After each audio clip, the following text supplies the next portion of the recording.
Film ഗാരേജിന്റെ Narivetta box office റിപ്പോർട്ടുകളിലേക്ക് ഇവർക്കും സ്വാഗതം. ഒരാഴ്ച മുന്നേ തിയേറ്ററുകളിലേക്ക് എത്തിയ മലയാളത്തിലെ പോസിറ്റീവ് അഭിപ്രായങ്ങൾ ലഭ്യമായ ഏറ്റവും പുതിയ ടൊവിനോ തോമസ് സിനിമയാണല്ലോ നരിവേട്ട.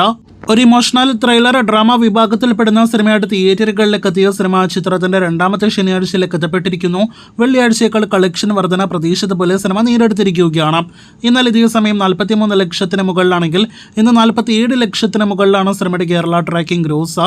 അപ്പോൾ ഇന്നലെ 80 ലക്ഷത്തിൽ താഴെ കേരള ഗ്രോസ് ഉണ്ടായിരുന്ന സിനിമയ്ക്ക് ഇന്ന് 90 ലക്ഷത്തിൽ പരം കേരള ഗ്രോസ് ആണ് പ്രതീക്ഷിക്കുന്നത്. ഇന്നലെ വരെയുള്ള 8 ദിവസങ്ങൾ കൊണ്ട് കേരളത്തിൽ 9,90,00,000 കേരള ഗ്രോസ് കളക്ഷൻ നേടിയെടുത്ത സിനിമ ഇന്നത്തോടെ 10 കോടി കളക്ഷൻ കടക്കുമെന്ന് അങ്ങനെ ഉറപ്പാക്കപ്പെട്ടിരിക്കുന്നു. 10,80,00,000 പരം കേരള ഗ്രോസ് ആണ് ഇന്ന് വരെയുള്ള 9 ദിവസങ്ങൾ കൊണ്ട് നരിവേട്ടയ്ക്ക് കേരളത്തിൽ പ്രതീക്ഷിക്കുന്നത്. ഇനി വേൾഡ് വൈഡ് എസ്റ്റിമേറ്റിലേക്ക് വരികയാണെങ്കിൽ സിനിമയുടെ കഴിഞ്ഞ 2 ദിവസത്തെ കൃത്യമായ വേൾഡ് വൈഡ് കളക്ഷൻ ലഭ്യമല്ല. പക്ഷേ 9 ദിവസത്തെ ആകെ വേൾഡ് വൈഡ് കളക്ഷൻ എസ്റ്റിമേറ്റ് കണക്കുകൾ പ്രകാരം ഇന്നത്തോടെ 18-19 കോടി റേഞ്ചിലേക്ക് ടൊവിനോ സിനിമ നരിവേട്ട എത്തപ്പെടുന്നതാണ്. വെള്ളിയാഴ്ചയേക്കാൾ കൂടുതൽ കളക്ഷൻ ഇന്ന് ശനിയാഴ്ച വന്ന സിനിമയ്ക്ക് നാളെ ഞായറാഴ്ച ഇന്നത്തേക്കാൾ കൂടുതൽ കളക്ഷൻ ഉറപ്പാക്കപ്പെട്ടിരിക്കുകയാണ്. കാത്തിരിക്കൂ നാളത്തെ ഉൾപ്പെടെയുള്ള 10 ദിവസത്തെ നരിവേട്ട കളക്ഷനായിട്ട്.